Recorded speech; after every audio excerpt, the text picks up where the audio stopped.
and welcome to Cox Local Edition on Headline News. I'm Catherine Falk with Cox Communications. Thank you so much for joining us today. We're so pleased to have Congressman Gerry Connolly here. Thank you for joining us. Great to be with you, Catherine. And you're in your second term. Tell us about your district and the committees you serve on. The 11th District of Virginia runs from Central Fairfax County, Fairfax City, and almost all of Prince William County. Great. And the committees you serve on are? I serve on two committees, the Oversight and Government Reform Committee, which deals with a lot of federal issues and federal employee issues, very important in Northern Virginia, and the Foreign Affairs Committee, which is particularly useful given the diversity of Northern Virginia. Absolutely. And I know that you served as the chairman of the Fairfax County Board of Supervisors before your time, so you're very in touch with our local issues here as well.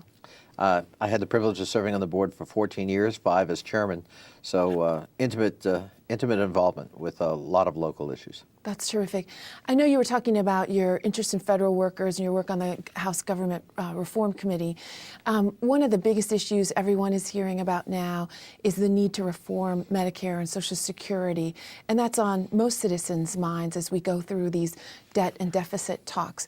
Tell us about what the plans are and about some of the concerns that you have.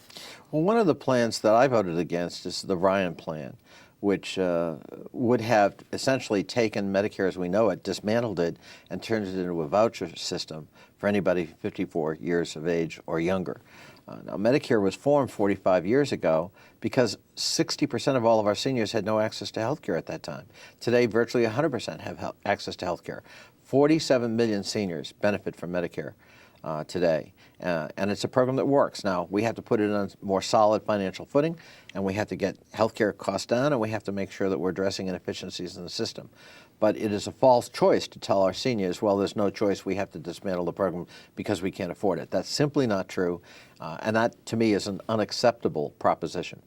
And some of the big issues are pre-existing conditions and out-of-pocket expenses for seniors? Absolutely. If the Ryan plan were adopted, the cost for health care access for seniors would at least double, possibly triple.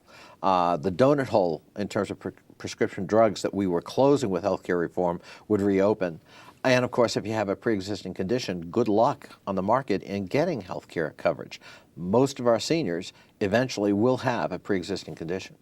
But everybody says that the costs are getting out of control. Is there an opportunity for savings in these programs? There are. It is estimated that in terms of inefficiencies, waste, fraud, abuse, double billing, beneficiaries who really don't qualify, we could save between $60 and $80 billion a year. So just starting there, we certainly can improve the financial situation without touching benefits in Medicare.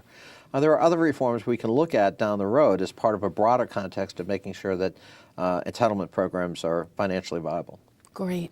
I know that this is one of the topics you talk a lot about at town halls. You will be today.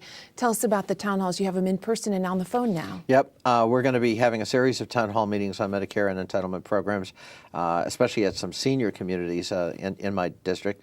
But we also, of course, have telephone town hall meetings. And the last one we had 37,000 people participate on the phone, which is the largest we've ever had.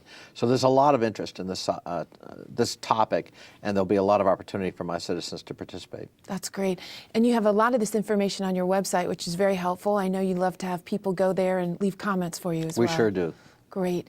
Congressman Gerry Connolly, thanks so much for joining us today. Thank you, Catherine. We'll hope to have you back again with an update on Medicare and Social Security. I look forward to it. Great.